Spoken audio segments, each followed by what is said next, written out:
All right, I think we're going now. Okay, cool. Okay. Hey, Lynn, what's up? Hey, not much. How are you? I'm good. Good. So, for those who don't know us, I'm Uriah. I publish Potomac Local News. This is Lynn. Lynn, you want to introduce yourself? Sure. I'm Lynn Forkell Greene, former Manassas City Councilwoman, longtime advocate, and city resident. And Lynn's not running for anything right now, so I don't have to be like all prim and proper and be like, "So, Miss Forkell Green, what do you think about all this?" I don't have to do that right now because Right. we're just having a conversation, like two people having a conversation about places that we like, and one of those places happens to be Manassas. That's right. One of my favorite places in the world, Manassas City.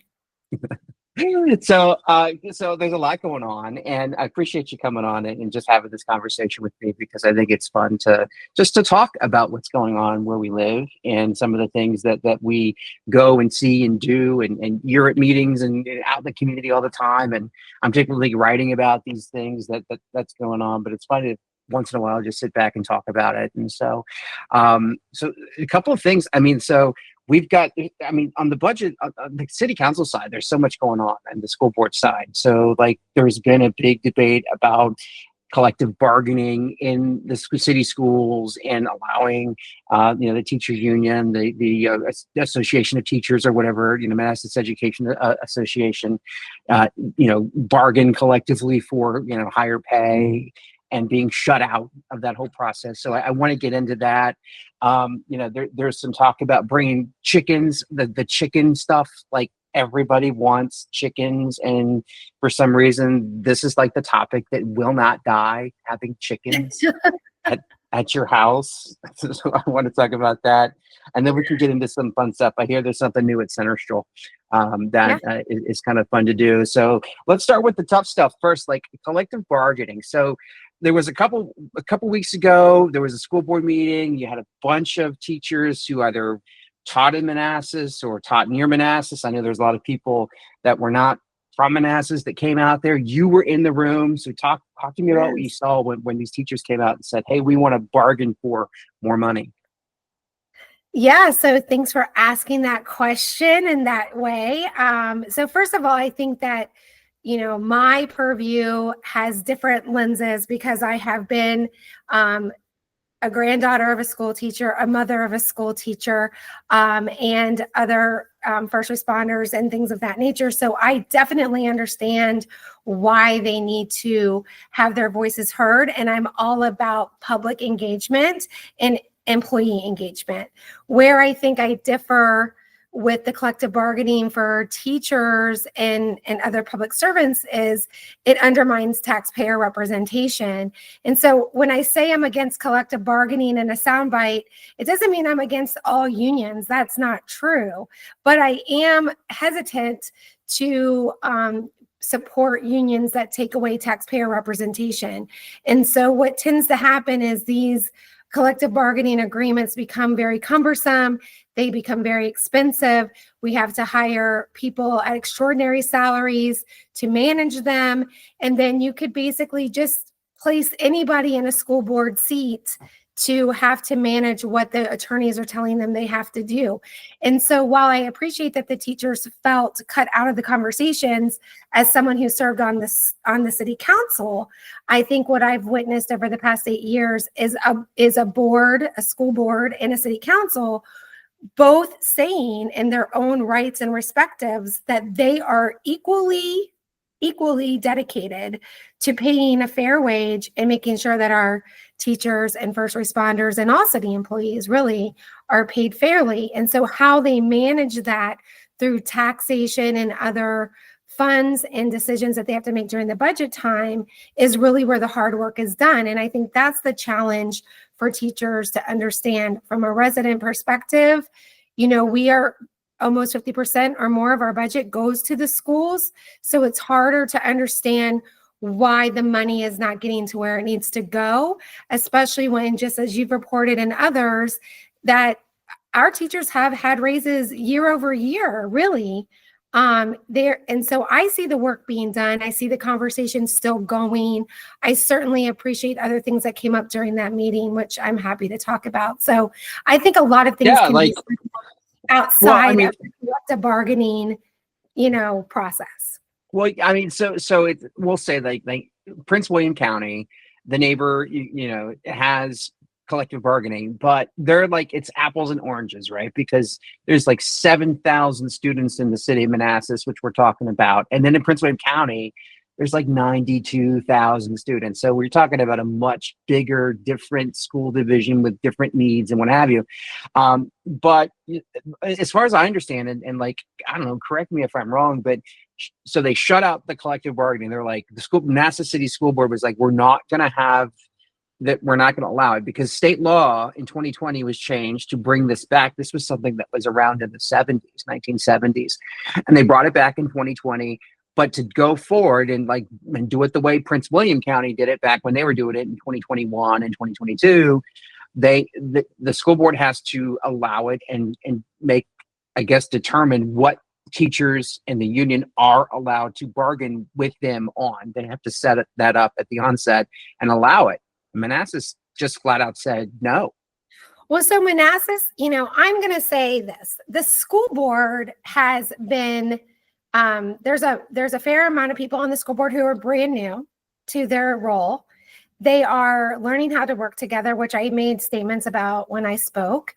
And they haven't even had the opportunity to figure some of those things out during their first budget cycle together.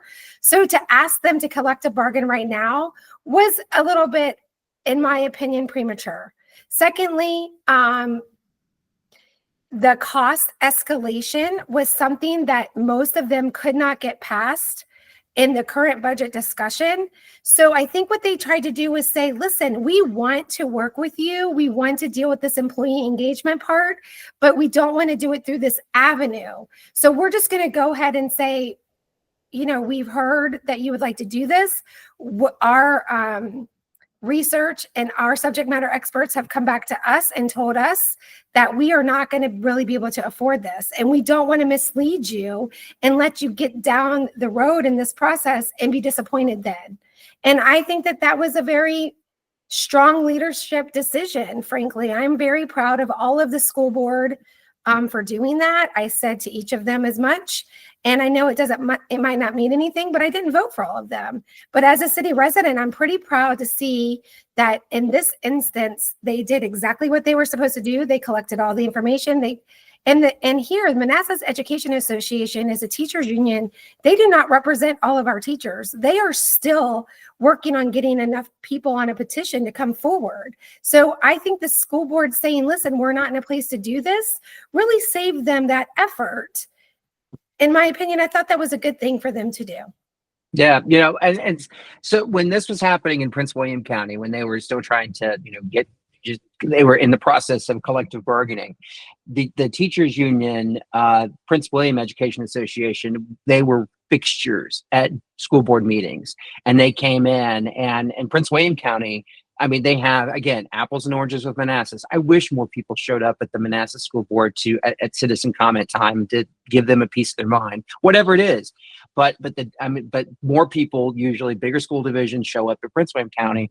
But while the collective bargaining process was going on, you could rest assured that the number of people that they would squeeze out, because Prince William limits the number of people who can speak during its citizen comment time, the union would squeeze out the parents all the time, and that it would make sure that they would get the first, I don't know, 10, 15, 25, whatever the number is of speakers that were allowed. And they would fill that list up, and they would be the ones to speak because they were very organized to do that. And so every school board meeting became this just, rant session about collective bargaining. So I can't imagine, though, even though, the school board in Manassas said, no, we're not going to entertain this right now, I can't imagine they're just going to turn around and go away. Oh, no. And I don't think the school board was saying go away. I think what the school board was saying was first of all, they gave really good feedback. And, my understanding is that feedback is being sort of politicized against them. And I feel badly about that. That comes with the territory. I've been there, snapshots and sound bites, you know what I mean? But the reality is each one of those school board members gave thoughtful comments and addressed what they knew to be the issue. And in some cases said, I'm really not even sure what you're asking for right now to enter into this process. And I thought that was very brave to say, you haven't really made your case clear that we need to go this direction. And we are small enough to make other decisions and to keep our flexibility and accountability open to the public and not have it hidden in collective bargaining. And the reality is the teachers are not the only stakeholders. Taxpayers are stakeholders, students are stakeholders, our community are stakeholders. So this is much bigger than just the teachers. And that's just the truth. And the bigger truth is, you know, the MEA, some people from the MEA were at the budget hearing last night, and to my recollection, not one of them asked the taxing authority body for more money or higher salaries. So if they're just going to go to the school board, who in Manassas City does not, they're in Virginia, they're not able to tax, that seems a little bit misplaced. Seems like they could have used their voices at that budget hearing last night. Yeah. No, that makes sense. That's like going, I mean, probably a bad example, but that's like going to a burger joint and wanting to order pizza, right? You can't do that. You know, yeah, you have to follow the process. So again, these are very procedural things. They are not meant to be personal things. I do not think the takeaway is that Manassas City School Board does not care about their teachers. I think on the contrary, they are trying to promote paying them the absolute highest they can. And if the already limited funds that they have to work with have to go to the cost of managing a collective bargaining agreement, then that takes the money out of their teachers' pockets. Let's talk about chickens. Let's talk about chickens. I'm always hearing about, I know this is like the weirdest segue, right? But like chickens, like every time there's a public, so Manassas City Council, they will hold a public hearing, which is like your time to come out and tell the council what's on your mind, like once a month. But it's pretty regular. They do it pretty regular. Oh, do you mean like the town hall? Because that's like town hall type of thing. Yeah. What is it? So the town hall is 3 times a year. 3 times a year. Okay. Well, just on that, and then there's the plus the council holds like regular comment time too, so you can pretty much. At every regular council meeting, there's a citizens comment time, but they do not talk back to you during that time. So, but you can definitely address them in person. Yeah.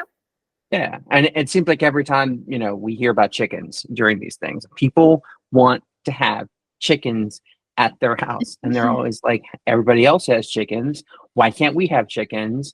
And I'm like, what is this all about? So I'll say that 4 years ago, I think it was about 4 years ago in 2020, maybe at the end of 2020, staff already had a document created for chickens, and there was no one speaking out for chickens at that public hearing, actually. And in fact, a couple of people spoke out against it, and I heard something that they said, and it sparked an interest of me, and I was not planning to speak for or against chicken at that time.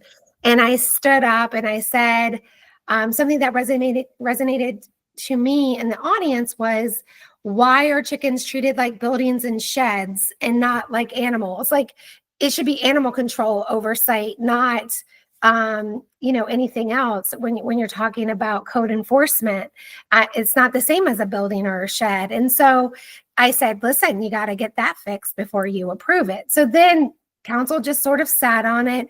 There was no real pressure, I don't think, to move forward on it. And it never really came back. Whether or not staff had direction, it's very hazy. But I think, so do people want chickens just everywhere, like in every home, no matter where they live? It could never be in every home. First of all, they will never be allowed in apartments or townhomes. You have to have a specific amount of space in your backyard. It cannot be a side yard. So there's going to be a finite period of or a finite amount of properties that qualify to even have chickens. Yeah. So okay, but so I get why they want them, because I mean, you've seen the price of eggs is nuts. It's like $4, $5, $6. I'm gonna go to Walmart, and it's like, for the big one, it's like $8, and it's like I can see why people want chickens if they can have them. I mean, if nothing else, just to eat their eggs, so they have to buy them from the grocery store anymore. So I think even the cost is probably not as, it's probably not as cheap to raise your own chickens to get your eggs, but what you get to control is what your eggs are being, or what your eggs are created from, right? So the chicken diet, you get to decide that. It helps with reduction of, compost, because you get to feed your chicken scraps. And so it has a lot of advantageous pros. And to me, like, having the ability to decide for yourself as a homeowner, if you want to have chickens, if you have the proper space, I'm pro homeowner being able to do something in the city with the land they own if they have the proper space. Having the ability to teach your children how to care for an animal. We have dogs and cats. We have other animals that are in the city, and allowing your family to experience that has a whole list of pros. And most of us we're pro dog in the city. I think we have a dog park. We have lots of people who would say that we are pro dog. So I think we just have a fair amount of people who are also pro chicken and pro the process of being able to have that sustainability option and have that educational option for their family. And I support that more than what I thought I would 4 years ago. And I think that's the amazing thing about being able to watch an issue ebb and flow. You get to, sort of be a part of the bigger discussion. And I'm happy that it wasn't a rush discussion. And I don't expect that it will be decided tomorrow. I think I believe there's a work session already planned in May, which is why people are speaking about it now. The petition that's online that another resident created is really getting a lot of traction. I saw that on Facebook. It looks like they're saying they're like working with the city to create, some guidelines. So this particular resident is coming at it from a different angle, and they're like, what don't you like about it? Tell me so I can help problem solve it. Like, what don't you like about it? What are you concerned about? How can we figure it out together? How can we make partnerships with local farms? How can we make local partnerships with our farmers market vendors to help us do this the right way, and something that can be sustainable and hold people accountable to doing it the right way? And I think that's really a special thing. And because we're a small city, he has the ability to do that, right? He has the ability to go to those meetings and have those conversations, and that's great. And I have read that there are other places nearby. I think I read Leesburg, in the town of Leesburg, which if you drive through Leesburg, which I haven't done in a while, but when I did, I'm like, wow, this really rivals like Manassas, for like, the size and the sheer number of people and the businesses, but yet town versus city. I'm not going to even start on that. Let me take my nerd hat off and put my just whatever hat back on and be like, there are other places I've read that have chickens. I remember Prince William County, actually, when they were having this debate some years ago, they drew a map and they called it the Fowl Overlay District. Oh, crazy. So they have a map where like chickens are allowed here. So I guess one day when Manassas comes out with its fowl district, we'll be able to put it on the in an article and share that too. So okay, we'll come up with a better name than that, but you don't like the Fowl Overlay District? I think we can do better. I just think we can take the challenge to be better and different. Let's do that. Yep, I like that. Clucks here. Let's do that. Exactly. Exactly. All right. So Centerville, the Bee Festival is coming up, and Centerville Brewing in downtown has this new brew. It's the Bee Lager, and I heard that they got some new. So Kristen and Kiefer over at Historic Manassas Inc. We had a conversation last week, and she was like, "Yeah, they've got some new pinball games in there, and they've got the new Bee Lager." So Centerville is kind of like the heart of downtown. It's a big hangout spot. A lot of people, they just like to hang out here. I've been there. You've been there. Whether for work, for play. And so I think it's kind of cool to see them getting in the spirit of things, especially as Manassas kind of makes this Bee Festival its own. Having businesses chime in like this, I think that's really cool. Yeah. And I mean, Councilwoman Teresa Coates Ellis has really taken the Bee Festival to a whole new height, partnering with Sinistral to have like a Bee Lager, so they're using the honey from Liberia House. And I think that's just amazing.